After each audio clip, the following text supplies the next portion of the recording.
Bonjour, bienvenue sur le podcast Une maison en France, un podcast en français facile pour ceux qui rêvent d'avoir une maison en France ou qui ont déjà une maison en France et bien sûr, évidemment, je ne le répéterai jamais assez pour tous ceux qui veulent perfectionner leur français. Je suis Jérôme, je suis professeur de français langue étrangère et j'écris aussi des livres pour vous qui apprenez le français. Chaque semaine, je lis un chapitre, et ils sont tout petits, du roman en français facile, Les surprises du premier été. Puis, je vous explique le français utilisé dans le texte. Dans ce nouvel épisode, Petra va explorer à son tour le grenier. Va-t-elle y trouver un trésor? Vous le saurez bientôt. Dans la partie explication, je vais parler des mots comme aujourd'hui, demain, hier et des jours de la semaine. Mais aussi, je dirai quelque chose sur l'éclairage. L'éclairage? Ne vous inquiétez pas, vous comprendrez, si vous restez bien jusqu'à la fin de cet épisode. Mais sans plus attendre, poursuivons l'histoire.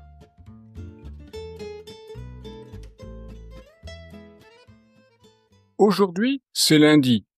Pour beaucoup de personnes, c'est une journée de travail. Pour Petra et Peter, ce lundi, c'est repos. Ils ont travaillé tout le week-end. Ils veulent donc se reposer un peu maintenant. Petra lit un livre, Peter fait des mots croisés. Mais finalement, ils ne peuvent pas rester assis toute la journée. Petra décide d'explorer le grenier, car pendant la nuit, ils ont encore entendu des bruits. Petra trouve le grenier fantastique. C'est comme un magasin de brocante. D'accord, il y a beaucoup de poussière et des crottes de souris, mais il y a aussi des trésors. Dans une caisse, Petra découvre une vieille lampe à pétrole. Il y a aussi une lampe tempête, un chandelier et des bougies. Quelques bougies ont été mangées par les souris.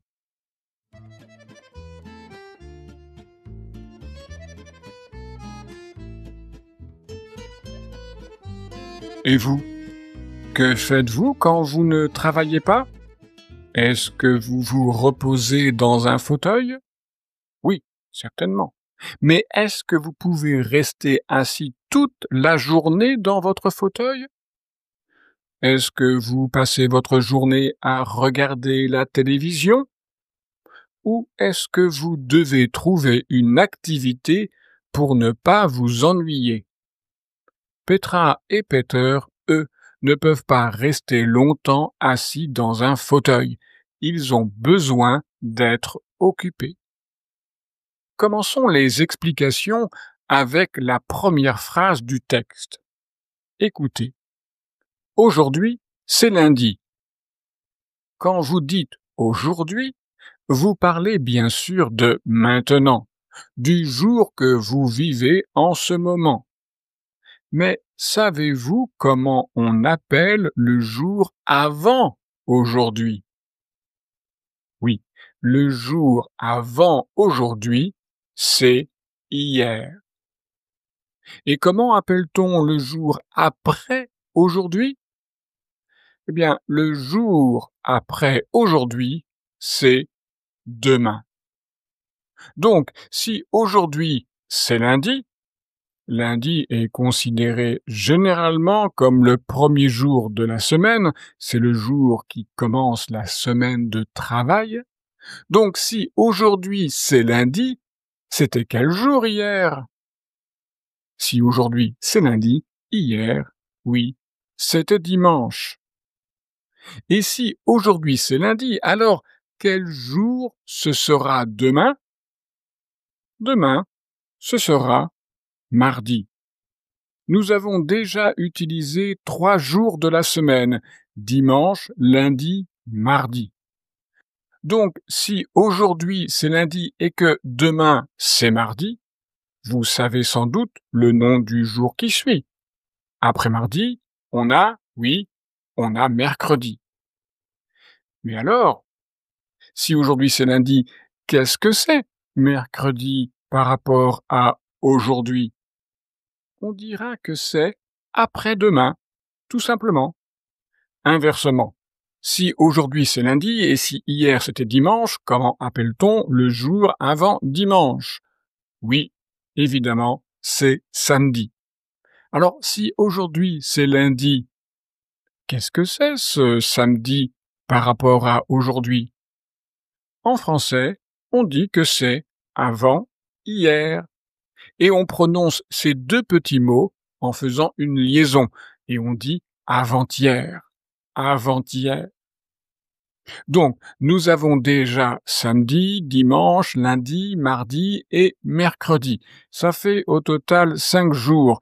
Quels sont les 2 autres jours que je n'ai pas encore nommés? Évidemment, c'est jeudi et vendredi. Généralement, la semaine de travail, c'est du lundi au vendredi. Et le week-end, c'est le samedi et le dimanche. Oui, vous avez bien entendu. Pour les 2 jours de la fin de semaine, les gens, en France, utilisent le mot anglais le week-end. Pour beaucoup, le week-end commence déjà le vendredi soir. Nous avons parlé du mot demain. Mais peut-être que certains d'entre vous ont déjà entendu un mot qui ressemble beaucoup à demain.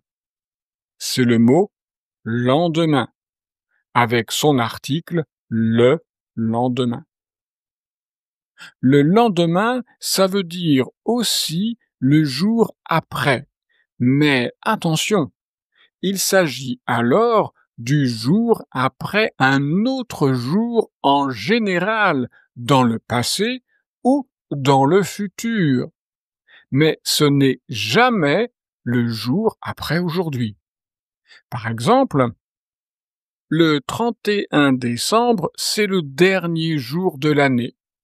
Le lendemain, le 1er janvier, on commence une nouvelle année avec de bonnes résolutions. Et est-ce qu'il y a un mot équivalent pour hier?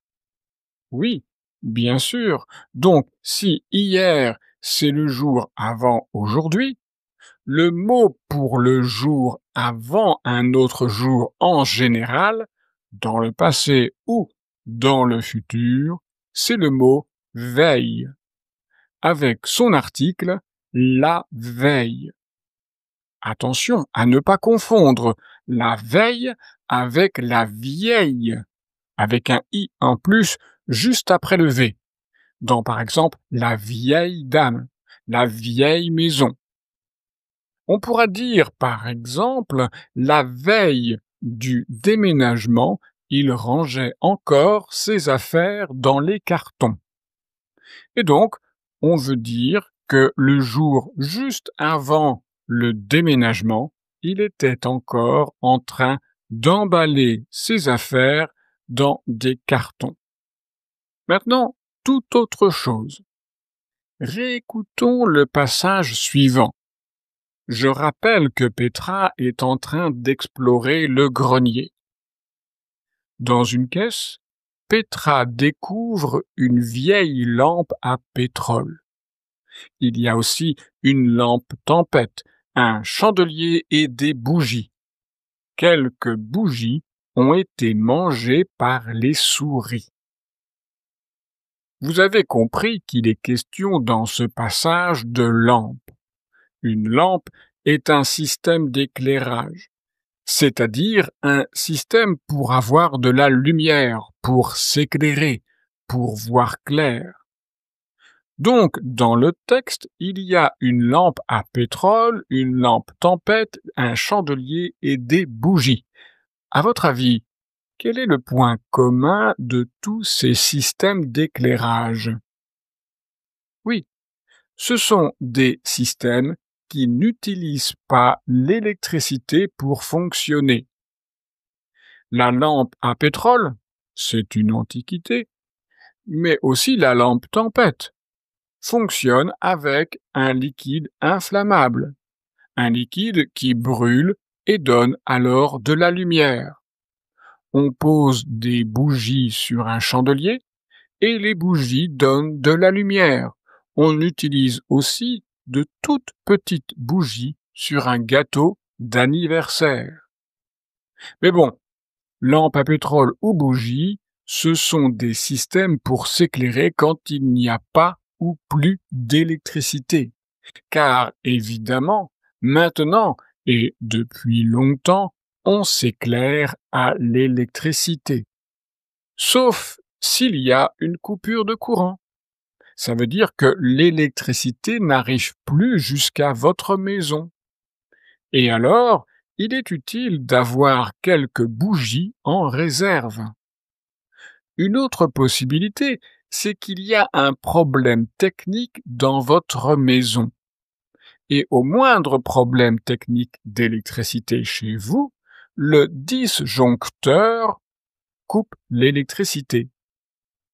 Le disjoncteur est un système de sécurité qui coupe l'électricité s'il y a un problème. En français courant, si le disjoncteur a coupé l'électricité, on dit parfois que les plombs ont sauté. Ou plus simplement, si vous n'avez pas de lumière dans une pièce, c'est peut-être finalement que l'ampoule électrique est cassée. L'ampoule, c'est l'objet qu'on place dans une lampe et qui, grâce à l'électricité, produit de la lumière. Si une ampoule est cassée, on dit que vous devez changer l'ampoule. Voilà pour le 22e épisode de ce podcast. Dans le prochain épisode, Peter va découvrir la remise, ce petit bâtiment qui se trouve près de la maison. Qu'est-ce qu'il y a dans ce petit bâtiment? Vous le saurez au prochain épisode. Mais si vous ne pouvez pas attendre la semaine prochaine pour la suite des surprises du premier été, vous pouvez aussi acheter le livre papier ou l'e-book sur Amazon. Si vous n'êtes pas encore abonné au podcast, abonnez-vous pour ne rater aucun épisode. Et n'hésitez pas à évaluer cet épisode avec 5 étoiles, ou alors, tout simplement, écrivez un commentaire sympathique si votre plateforme d'écoute le permet. Ce serait vraiment très gentil. Encore une chose, si vous aimez ce podcast, parlez du podcast à tous vos amis qui veulent aussi apprendre le français. Car je sais que vous n'êtes pas seul à vouloir apprendre le français, et plus il y a de personnes qui écoutent le podcast, mieux c'est, n'est-ce pas? Partagez aussi le podcast sur vos réseaux sociaux. N'attendez pas demain pour apprendre le français. C'est aujourd'hui qu'il faut commencer. Et si vous avez commencé hier, alors vous êtes sur le bon chemin. Car, rappelez-vous, avoir une maison en France, c'est bien. Mais savoir parler français à ses voisins ou aux gens du village, c'est encore mieux. Si vous voulez perfectionner votre français, je peux vous aider avec mes leçons en ligne. Pour en savoir plus, vous trouverez mon adresse e-mail et mon site internet dans la description de cet épisode. Au revoir!